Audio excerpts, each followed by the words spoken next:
மீகா 1. யோதாம், Ahaz, எசேக்கியா என்னும் யூதா ராஜாக்களுடைய நாட்களில் மொரேசா ஊரானாகிய மீகாவுக்கு உண்டானதும் அவன் சமாரியாவுக்கும் எருசலேமுக்கும் விரோதமாய் தரிசித்ததுமான கர்த்தருடைய வார்த்தை. சகல ஜனங்களே, கேளுங்கள். பூமியே, அதிலுள்ளவைகளே, செவி கொடுங்கள். கர்த்தராகிய ஆண்டவர், தம்முடைய பரிசுத்த ஆலயத்திலிருக்கிற ஆண்டவரே, உங்களுக்கு விரோதமாகச் சாட்சியாயிருப்பார். இதோ, கர்த்தர் தமது ஸ்தானத்திலிருந்து புறப்பட்டு வருகிறார். அவர் இறங்கி பூமியின் உயர்ந்த இடங்களை மிதிப்பார். மெழுகு அக்கினிக்கு முன்பாக உருகுகிறது போலவும், மலைகளிலிருந்து பாயன் தண்ணீர் தரையை பிளக்கிறது போலவும், பர்வதங்கள் அவர் கீழே உருகி, பள்ளத்தாக்குகள் பிளந்து போகும். இது எல்லாம் யாக்கோபுடைய மீறுதல் நிமித்தமும் இஸ்ரவேல் வம்சத்தாருடைய பாவங்கள் நிமித்தமும் சம்பவிக்கும். யாக்கோபின் மீறுதலுக்கு காரணம் என்ன? சமாரியா அல்லவோ? யூதாவின் மேடைகளுக்கு காரணம் என்ன? எருசலேம் அல்லவோ? ஆகையால் நான் சமாரியாவை வெளியான மண்மேடும் திராட்சைச் செடி நடுகிற நிலமுமாக்கி, அதன் கற்களை பள்ளத்தாக்கிலே புரண்டு விழ பண்ணி, அதன் அஸ்திபாரங்களை திறந்து வைப்பேன். அதன் சுரூபங்கள் எல்லாம் நொறுக்கப்படும். அதன் படயங்கள் எல்லாம் அக்கினியால் எரித்து போடப்படும். அதன் விக்கிரகங்களை எல்லாம் பாழாக்குவேன். வேசிப்பணயத்தினால் சேர்க்கப்பட்டது திரும்ப வேசிப்பணயமாய் போகும். இது நிமித்தம் நான் புலம்பி அலறுவேன். பறிகொடுத்தவனாகவும் அம்மனமாகவும் நடப்பேன். நான் ஓரிகளைப் போல ஊளையிட்டு ஆந்தைகளைப் போல அலறுவேன். அதன் காயம் ஆறாதது. அது யூதா மட்டும் வந்தது. என் ஜனத்தின் வாசலாகிய எருசலே மட்டும் வந்தெட்டினது. அதைக் காற்பட்டணத்திலே அறிவியாதையுங்கள். அழவே வேண்டாம். பெதப்ராவிலே புழுதியில் புரளு. சாப்பீரில் குடியிருக்கிற வேளே, வெட்கத்துடன் அம்மனமாய் அப்பாலே போ. சாயனானில் குடியிருக்கிறவள் வெளியே வருவதில்லை. பெதேசேலின் புலம்பல் உங்களுக்கு அடைக்கலமாயிராது. மாரோத்தில் குடியிருக்கிறவள் நன்மை வருமென்று எதிர்பார்த்திருந்தாள். ஆனாலும் தீமை கர்த்தரிடத்திலிருந்து எருசலேமின் வாசல் வரைக்கும் வந்தது. லாகீசில் குடியிருக்கிற வேளே, வேகமான குதிரைகளை இரதத்திலே பூட்டு. நீயே சீயோன் குமாரத்தியின் பாவத்துக்கு காரணி. உன்னிடத்தில் இஸ்ரவேலின் பாதகங்கள் காணப்பட்டது. ஆகையால் மோர்ஷேத்காத்தினிடத்தில் உனக்கு இருக்கிறதை கொடுத்து விடுவாய். அக்சீபின் வீடுகள் இஸ்ரவேலின் ராஜாக்களுக்கு அபத்தமாய்ப்போகும். மரேஷாவில் குடியிருக்கிற வேளே, உனக்கு இன்னும் ஒரு சுதந்திரவாளியை வர பண்ணுவேன். அவன் இஸ்ரவேலின் மகிமையாகிய அதெல்லாம் மட்டும் வருவான். உனக்கு அருமையான உன் பிள்ளைகள் நிமித்தம் நீ உன் தலையைச் சிரைத்து மொட்டையிட்டுக்குள். கழுகை போல முழு மொட்டையாயிரு. அவர்கள் உன்னை விட்டுச் சிறைப்பட்டுப் போகிறார்கள். மீகா 2. அக்கிரமத்தை யோசித்து தங்கள் படுக்கைகளின் மேல் பொல்லாப்பு செய்ய எத்தனம் பண்ணி தங்கள் கையில் வல்லமை இருக்கிறபடியினால், விடியற் காலமாகிற போது அதை நடப்பித்து, வயல்களை இச்சித்து பறித்துக் கொண்டு, வீடுகளை இச்சித்து எடுத்துக் கொண்டு, புருஷனையும் அவன் வீட்டையும் மனுஷனையும் அவன் சுதந்திரத்தையும் ஒடுக்குகிறவர்களுக்கு ஐயோ! ஆகையால் கர்த்தர், நான் இந்த வம்சத்தாருக்கு விரோதமாய் தீமையை வருவிக்க நினைக்கிறேன். அதினின்று நீங்கள் கழுத்தை நீக்க மாட்டீர்கள். நீங்கள் மேட்டுமையாய் நடப்பதில்லை. அது தீமையான காலம். அந்நாளில் உங்கள் பேரில் ஒப்புச் சொல்லி, நாம் முற்றிலும் பாழானோம். நமது ஜனத்தின் சுதந்திரத்தை மாற்றிப் போட்டார். என்னமாய் அதை என்னை விட்டு நீக்கிப் போட்டார். நமது வயல்களை பிடுங்கி பகிர்ந்து கொடுத்தாரே என்று துயரமான புலம்பலாய் புலம்புவார்கள். கர்த்தரின் சபையில் சுதந்திர வீதங்களை அளந்து கொடுக்கிறவர்கள் உனக்கு இல்லாதிருப்பார்கள். தீர்க்கதரிசனம் சொல்லாதிருப்பீர்களாக என்கிறார்கள். அவர்கள் தீர்க்கதரிசனம் சொல்லுவார்கள். இந்த பிரகாரமாய் அவர்கள் தீர்க்கதரிசனம் சொல்லாவிட்டால் நிந்தை நீங்காதே. யாக்கோபு வம்சம் என்று பேர் பெற்றவர்களே, கர்த்தரின் ஆவி குறுகியிருக்கிறதோ? அவருடைய கிரியைகள் இவைகள்தானோ? செம்மையாய் நினைக்கிறவனுக்கு என் வார்த்தைகள் நன்மை செய்யாதோ? என் ஜனங்கள் பூர்வமுதல் சத்துருவைப் போல் எழும்பினார்கள். யுத்தத்திலிருந்து திரும்பி வந்து வழியில் அஞ்சாமல் கடந்து போகிறவர்களுடைய மேலங்கியையும் வஸ்திரத்தையும் உரிந்து கொண்டீர்கள். என் ஜனத்தின் ஸ்திரீகளை அவர்களுடைய சௌக்கியமான வீடுகளிலிருந்து துரத்துவிட்டீர்கள். அவர்களுடைய குழந்தைகளுக்கு இருந்த என் அலங்காரத்தை என்றைக்கும் இல்லாதபடிக்கு பறித்துக் கொண்டீர்கள். எழுந்திருந்து போங்கள். இது நீங்கள் இளைப்பாறும் இடம் அல்ல. இது தீட்டுப்பட்டது. இது உங்களை நாசப்படுத்தும். அந்த நாசம் மிகவும் கொடியதாயிருக்கும். மனம் போகிற போக்கின்படி போய் அபத்தமானதை உரைக்கிற ஒருவன் திராட்சரசத்தையும் மதுபானத்தையும் குறித்து நான் உனக்கு பிரசங்கிப்பேனென்றால் அவனே இந்த ஜனத்திற்கு ஏற்ற பிரசங்கியாயிருப்பான். யாக்கோபின் ஜனங்களே, உங்களெல்லாரையும் நான் நிச்சயமாய் கூட்டுவேன். இஸ்ரவேலில் மீதியானவர்களை நிச்சயமாய்ச் சேர்ப்பேன். போஸ்டாவின் ஆடுகளைப் போல் அவர்களை ஏக கூட்டமாக்குவேன். தன் தொழுவத்துக்குள்ளே சேர்ந்த மந்தைக்கு சமானமாய் ஜனத்திரளினாலே இரைச்சல் உண்டாகும். தடைகளை நீக்கிப் போடுகிறவர் அவர்களுக்கு முன்பாக நடந்து போகிறார். அவர்கள் தடைகளை நீக்கி வாசலால் உட்பிரவேசித்து கடந்து போவார்கள். அவர்கள் ராஜா அவர்களுக்கு முன்பாக போவார். கர்த்தர் அவர்கள் முன்னணியில் நடந்து போவார். மீகா 3. நான் சொன்னது, யாக்கோபின் தலைவர்களே, இஸ்ரவேல் வம்சத்து அதிபதிகளே, நியாயம் என்னதென்று அறிவது உங்களுக்கு அல்லவோ அடுத்தது.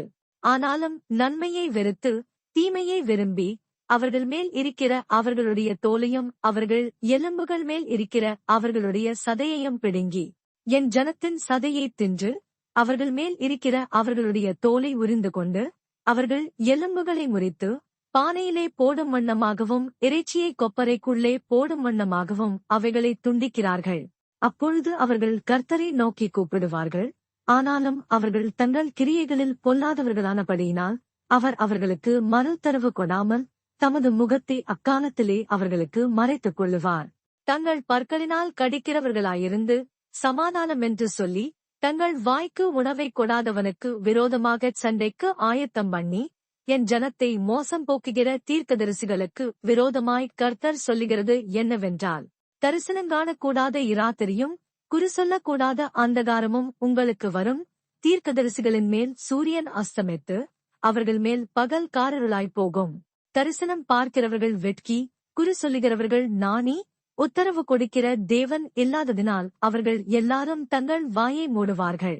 நானோ யாக்கோபுக்கு அவன் மீறுதலையும் இஸ்ரவேலுக்கு அவன் பாவத்தையும் அறிவிக்கும்படி கர்த்தருடைய ஆவி அருளிய பலத்தினாலும் நியாயத்தினாலும் பராக்கிரமத்தினாலும் நிரப்பப்பட்டிருக்கிறேன்.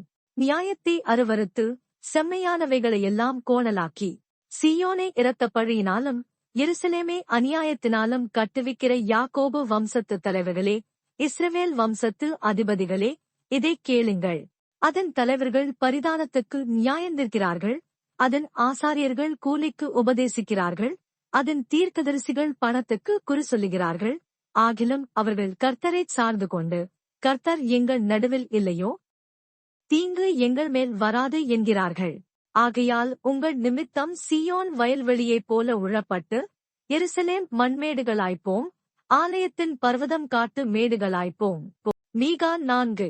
ஆனாலும் கடைசி நாட்களில் கர்த்தருடைய ஆலயமாகிய பர்வதம் பர்வதங்களின் கொடுமுடியில் ஸ்தாபிக்கப்பட்டு மலைகளுக்கு மேலாய் உயர்த்தப்பட்டிருக்கும். எல்லா ஜாதிகளும் அதனிடத்திற்கு ஓடி வருவார்கள்.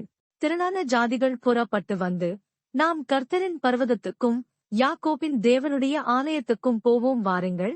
அவர் தமது வழிகளை நமக்கு போதிப்பார். நாம் அவர் பாதைகளில் நடப்போம் என்பார்கள். ஏனெனில் சீயோனிலிருந்து வேதமும் எருசலேமிலிருந்து கர்த்தரின் வசனமும் வெளிப்படும். அவர் திரளான ஜனங்களுக்குள் நியாயந்தீர்த்து தூரத்தில் உள்ள பலத்த ஜாதிகளை கடிந்து கொள்ளுவார். அப்பொழுது அவர்கள் தங்கள் பட்டயங்களை மண்வெட்டிகளாகவும் தங்கள் ஈட்டிகளை அரிவாள்களாகவும் அடிப்பார்கள். ஒரு ஜாதிக்கு விரோதமாய் மறுஜாதி பட்டயம் எடுப்பதில்லை. இனி அவர்கள் யுத்தத்தை கற்பதுமில்லை. அவரவன் தந்தன் திராட்சைச் செடியின் நிழலிலும் தந்தன் அத்திமரத்தின் நிழலிலும் பயப்படுத்துவார் இல்லாமல் உட்காருவான். சேனைகளுடைய கர்த்தரின் வாய் இதைச் சொல்லிற்று. சகல ஜனங்களும் தங்கள் தங்கள் தேவனுடைய நாமத்தைப் பற்றிக் கொண்டு நடப்பார்கள். நாங்களும் எங்கள் தேவனாகிய கர்த்தருடைய நாமத்தைப் பற்றிக் கொண்டு என்றென்றைக்கும் உள்ள சதா காலங்களிலும் நடப்போம். கர்த்தர் சொல்லுகிறது என்னவென்றால், அந்நாளிலே நான் நொண்டியானவளைச் சேர்த்து தள்ளுண்டவளையும் தீங்கு அனுபவித்தவளையும் கூட்டிக் கொண்டு நொண்டியானவளை மீதியான ஜனமாகவும் தூரமாய் தள்ளுண்டு போனவை பலத்த ஜாதியாகையும் வைப்பேன். அவர்கள் பேரில் கர்த்தர் சீயோன் பர்வதத்திலே இதுமுதல் என்றென்றைக்கும் ராஜாவாயிருப்பார். மந்தையின் துருக்கமே, சீயோன் குமாரத்தியின் அரணே, முந்தின ஆளுகை உன்னிடத்தில் வரும். ராஜரிகம் எருசலேம் குமாரத்தியினிடத்தில் வரும். இப்போதும் நீ சத்தமிட்டு கதறுவானேன்? ராஜாவானவர் உன்னிடத்தில் இல்லையோ? உன் ஆலோசனைக்காரர் அழிந்து போனார்களோ? பிரசவிக்கிற ஸ்திரீக்கு ஒத்த வேதனை உனக்கு உண்டாகும். சீயோன் குமாரத்தியே, பிரசவ ஸ்திரீயைப் போல அம்பாயப்பட்டு வேதனைப்படு. நீ இப்போது நகரத்திலிருந்து புறப்பட்டு வெளிகளில் தங்கி பாபிலோன் வரைக்கும் போவாய். அங்கே விடுவிக்கப்படுவாய். அங்கே கர்த்தர் உன்னை உன் சத்துருக்களின் கைக்கு நீக்கலாக்கி மீட்பார். சீயோன் தீட்டுப்படுவாளாக. எங்கள் கண் அவளைக் காண்பதாக என்று சொல்லி அநேக ஜாதியார் உனக்கு விரோதமாக கூடியிருக்கிறார்கள். ஆனாலும் அவர்கள் கர்த்தருடைய நினைவுகளை அறியாமலும் அவருடைய யோசனையை உணராமலும் இருக்கிறார்கள். அவர் அரிக்கட்டுகளைப் போல அவர்களை களத்திலே சேர்ப்பார். சீயோன் குமாரத்தியே, நீ எழுந்து போரடி. நான் உன் கொம்புகளை இரும்பும் உன் குளம்புகளை வெண்கலமுமாக்குவேன். நீ அநேக ஜனங்களை நொறுக்கிப் போடுவாய். அவர்கள் தேடிச் சேர்த்ததை நீ கர்த்தருக்கென்றும் அவர்களுடைய ஆசையை பூமிக்கெல்லாம் ஆண்டவராயிருக்கிறவருக்கென்றும் நியமிப்பாய். மீகா 5. சேனைகளையுடைய நகரமே, இப்போது தண்டுதண்டாக கூடிக்குள். நமக்கு விரோதமாக முற்றுகை போடப்படும். இஸ்ரவேலுடைய நியாயாதிபதியை கோலினால் கன்னத்திலே அடிப்பார்கள். எப்ராத்தா எண்ணப்பட்ட பெத்லகேமே, நீ யூதேயாவிலுள்ள ஆயிரங்களுக்குள்ளே சிறியதாயிருந்தும் இஸ்ரவேலை ஆளப் போகிறவர் உன்னிடத்திலிருந்து புறப்பட்டு என்னிடத்தில் வருவார். அவருடைய புறப்படுதல் அநாதி நாட்களாகிய பூர்வத்தினுடையது. ஆனாலும் பிரசவிக்கிறவள் பிரசவிக்கிறமிடம் அவர்களை ஒப்புக் கொடுப்பார். அப்பொழுது அவருடைய சகோதரரில் மீதியானவர்கள் இஸ்ரவேல் புத்திரரோடுங்கூட திரும்புவார்கள். அவர் நின்று கொண்டு கர்த்தருடைய பலத்தோடும் தம்முடைய தேவனாகிய கர்த்தருடைய நாமத்தின் மகத்துவத்தோடும் மேய்ப்பார். ஆகையால் அவர்கள் நிலைத்திருப்பார்கள். அவர் இனி பூமியின் எல்லைகள் பரியந்தமும் மகிமைப்படுவார். இவரே சமாதான காரணர். அசீரியன் நம்முடைய தேசத்திலே வரும்போதும் நம்முடைய அரண்மனைகளை மிதிக்கும்போதும் 7 மேய்ப்பரையும் மனுஷரில் 8 அதிபதிகளையும் அவனுக்கு விரோதமாக நிறுத்துவேன். இவர்கள் அசீரியா தேசத்தையும் நிம்ரோதின் தேசத்தையும் அதனுடைய வாசல்களுக்கு உட்புறமாக பட்டயத்திற்கு இரையாக்குவார்கள். அசீரியன் நம்முடைய தேசத்தில் வரும்போதும் நம்முடைய எல்லைகளை மிதிக்கும்போதும் அவனுக்கு நம்மை தப்புவிப்பார். யாக்கோபிலே மீதியானவர்கள் கர்த்தராலே வருகிற பனியைப் போலவும் மனுஷனுக்கு காத்திராமலும் மனுபுத்திரருக்கு தாமதியாமலும் பூண்டுகள் மேல் வருகிற மழைகளைப் போலவும் அநேக ஜனங்களின் நடுவிலே இருப்பார்கள்.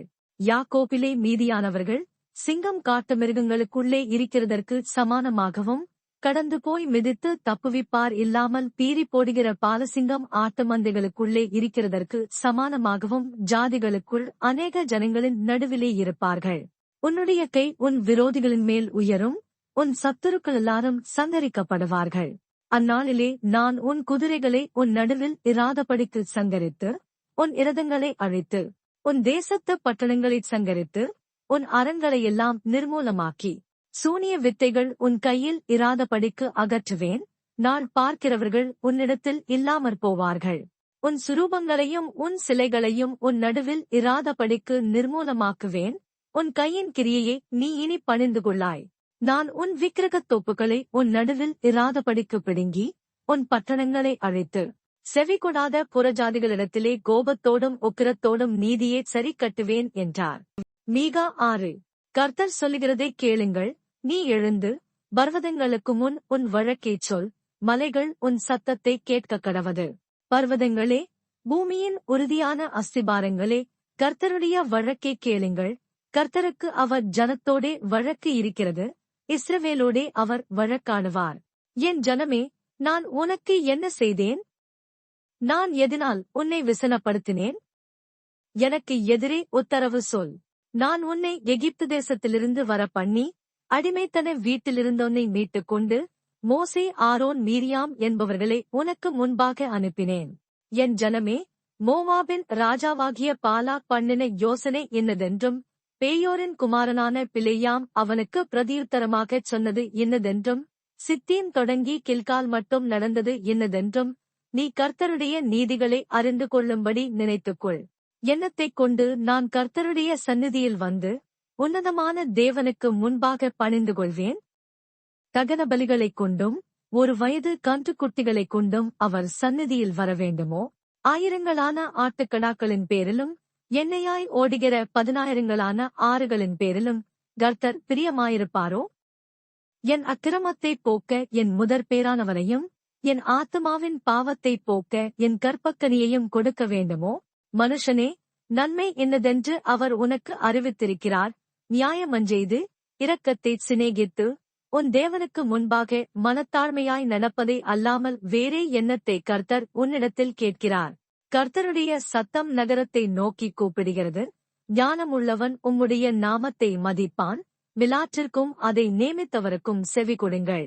துன்மார்க்கனுடைய வீட்டிலே துன்மார்க்கத்தினால் சம்பாதித்த பொக்கிஷங்களும் அருவருக்கப்படத்தக்க குறைந்த மரக்காலம் இன்னும் இருக்கிறதல்லவோ? கள்ளத்தராசும் கள்ள படிக்கற்களுள்ள பையும் இருக்கும்போது அவர்களை சுத்தமுள்ளவர்களென்று எண்ணுவேனோ? அவர்களில் ஐசுவரியமுள்ளவர்கள் கொடுமையால் நிறைந்திருக்கிறார்கள். அவர்களுக்குள் வாசமாயிருக்கிறவர்கள் பொய் பேசுகிறார்கள். அவர்கள் வாயிலுள்ள நாவு கபடமுள்ளது. ஆகையால் நான் உன் பாவங்கள் நிமித்தம் உன்னை அடித்து பாழாக்குகிறதினால் உன்னை பலட்சயமாக்குவேன். நீ புசித்தும் திருப்தியடையாதிருப்பாய். உனக்குள்ளே சோர்வுண்டாகும். நீ பதனம் பண்ணியும் தப்புவிப்பதில்லை. நீ தப்புவிப்பதையும் பட்டயத்துக்கு ஒப்புக் கொடுப்பேன். நீ விதைத்தும் அறுக்காமற் போவாய். நீ ஒலிவ பழங்களையும் திராட்சப் பழங்களையும் ஆலையாடின போதிலும் எண்ணெய் பூசிக்கொள்வதுமில்லை, இரசம் குடிப்பதுமில்லை. நான் உன்னை பாழாகவும் உன் குடிகளை ஈசலிட்டு நிந்திக்கிற நிந்தையாகவும் வைக்கும்படி உம்ரியினுடைய கட்டளைகளும் ஆகாப் வீட்டாருடைய எல்லா செய்கைகளும் கைக்கொள்ளப்பட்டு வருகிறது. அவர்களுடைய ஆலோசனைகளிலே நடக்கிறீர்கள். ஆகையால் என் ஜனத்தின் நிந்தையே சுமப்பீர்கள். மீகா 7. ஐயோ, உஷ்ணகாலத்து கனிகளைச் சேர்த்து திராட்சப் பழங்களை அறுத்த பின்பு வருகிறவனைப் போல் இருக்கிறேன். புசிக்கிறதற்கு ஒரு திராட்சக் குலையும் என் ஆத்துமா இச்சித்த முதல் அறுப்பின் கனியும் இல்லை. தேசத்தில் பக்தியுள்ளவன் அற்றுப்போனான். மனுஷரில் செம்மையானவன் இல்லை. அவர்களெல்லாரும் இரத்தஞ்சிந்த பதிவிருக்கிறார்கள். அவனவன் தந்தன் சகோதரனை வலையிலே பிடிக்க வேட்டையாடுகிறான். பொல்லாப்புச் செய்ய அவர்கள் 2 கைகளும் நன்றாய்க் கூடும். அதிபதி கொடு என்கிறான். நியாயாதிபதி கைக்கூலி கேட்கிறான். பெரியவன் தன் துராசையை தெரிவிக்கிறான். இவ்விதமாய் புரட்டுகிறார்கள். அவர்களில் நல்லவன் முச்செடி கொத்தவன், செம்மையானவன் நெரிஞ்சிலை பார்க்கிலும் கடுங்கூர்மையானவன். உன் காவற்காரர் அறிவித்த உன் தண்டனை நாள் வருகிறது. இப்பொழுதே அவர்களுக்கு கலக்கம் உண்டு. சிநேகிதனை விசுவாசிக்க வேண்டாம். வழிகாட்டியே நம்ப வேண்டாம். உன் மடியிலே படுத்துக் கொள்ளுகிறவளுக்கு முன்பாக உன் வாயைத் திறவாமல் எச்சரிக்கையாயிரு. மகன் தகப்பனை கனவீனப்படுத்துகிறான். மகள் தன் தாய்க்கு விரோதமாகவும் மருமகள் தன் மாமிக்கு விரோதமாகவும் எழும்புகிறார்கள். மனுஷனுடைய சத்துருக்கள் அவன் வீட்டார்தானே. நானோவென்றால் கர்த்தரை நோக்கிக் கொண்டு என் இரட்சிப்பின் தேவனுக்கு காத்திருப்பேன். என் தேவன் என்னைக் கேட்டருளுவார். என் சத்துருவே, எனக்கு விரோதமாய்ச் சந்தோஷப்படாதே. நான் விழுந்தாலும் எழுந்திருப்பேன். நான் இருளிலே உட்கார்ந்தால் கர்த்தர் எனக்கு வெளிச்சமாயிருப்பார். நான் கர்த்தருக்கு விரோதமாக பாவஞ்செய்தேன். அவர் எனக்காக வழக்காடி என் நியாயத்தை விசாரிக்க மட்டும் அவருடைய கோபத்தைச் சுமப்பேன். அவர் என்னை வெளிச்சத்திலே கொண்டு வருவார். அவருடைய நீதியை பார்ப்பேன். உன் தேவனாகிய கர்த்தர் எங்கே என்று என்னோடே சொல்லுகிற என் சத்துருவானவள் அதை பார்க்கும்போது வெட்கம் அவளை மூடும். என் கண்கள் அவளைக் காணும். இனி வீதிகளின் சேற்றைப் போல மிதிக்கப்படுவாள். உன் மதில்களை எடுப்பிக்கும் நாள் வருகிறது. அந்நாளிலே பிரமாணம் வெகுதூரம் பரவிப்போம். அந்நாளிலே அசீரியா முதல் எகிப்தின் பட்டணங்கள் வரைக்கும், எகிப்து முதல் நதி வரைக்கும், ஒரு சமுத்திரம் முதல் மறு சமுத்திரம் வரைக்கும், ஒரு பர்வதம் முதல் மறு பர்வதம் வரைக்கும் உள்ள ஜனங்கள் உன்னிடத்திற்கு வருவார்கள். ஆனாலும் தன் குடிகள் நிமித்தமும் அவர்கள் கிரியைகளுடைய பலன்கள் நிமித்தமும் தேசம் பாழாயிருக்கும்.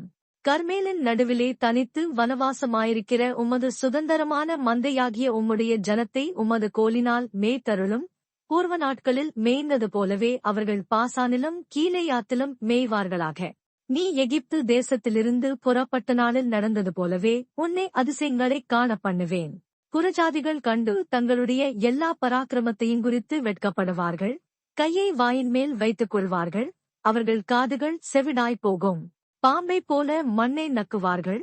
பூமியின் ஊர்வனவற்றைப் போல தங்கள் மறைவிடங்களிலிருந்து நடுநடுங்கி புறப்படுவார்கள்.